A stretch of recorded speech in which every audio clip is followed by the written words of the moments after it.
Good morning, everyone. In the previous video, I talked about part of speech. How much part of speech is important to speak a meaningful English. When we use many words, when those words come together in a proper order, it makes sense. So that's where part of speech is utilized. In this video, I'll briefly talk about tenses. I'll not go in detail. Even in part of speech, I did not go in detail. In the same manner, I'll speak shortly about the tenses, how it is utilized in English language. So the definition of tenses is, so tenses are modification of a verb that help to indicate time, that is when a particular action takes place. So tenses will help you understand when that particular thing is happening or has happened. No? So tenses are used in that area. It talks about time. Whatever you do, obviously there are certain times that you choose in order to do whatever you want to. So that's where tenses are utilized. So we can see three important tenses, that is present, present tense, past tense, and future tense. Even in these three tenses, there are parts, even in present tense also, there are three parts, that is present simple tense, present continuous tense, and present perfect tense. In the same way, even in past also, we can see those parts, three parts, that is past simple tense, past perfect tense, and past continuous tense.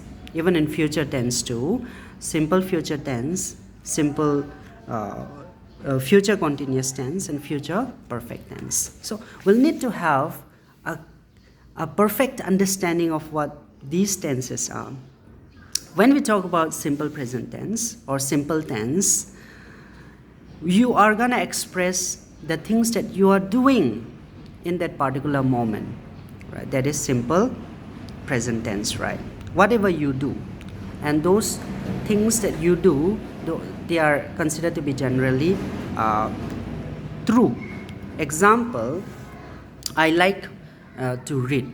So that's where simple present tense is utilized. I like to read. Or when you say I am doing my homework, you're using simple continuous tense. And when you say, when you want to use present perfect tense, that is, you express things that has happened recently, right? That has happened in the recent past. So you'll have to use a helping verb.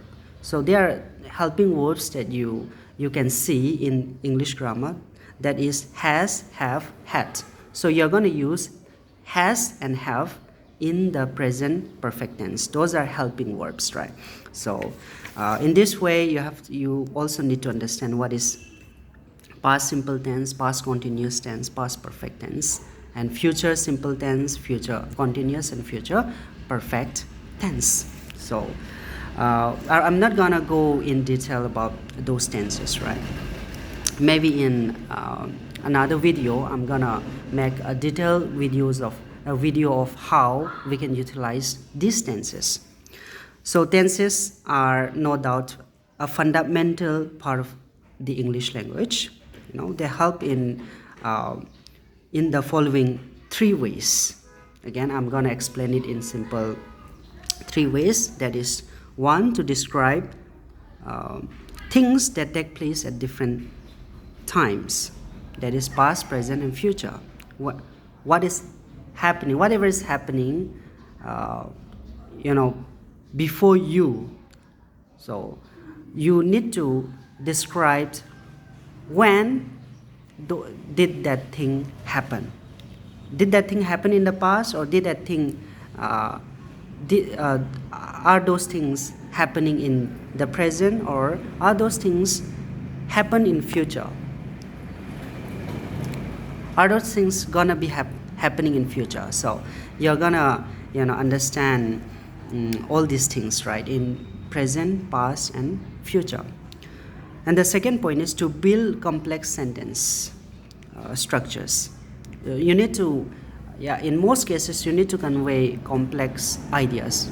So here you have to utilize tenses too. And the third point is to bring clarity into our communication.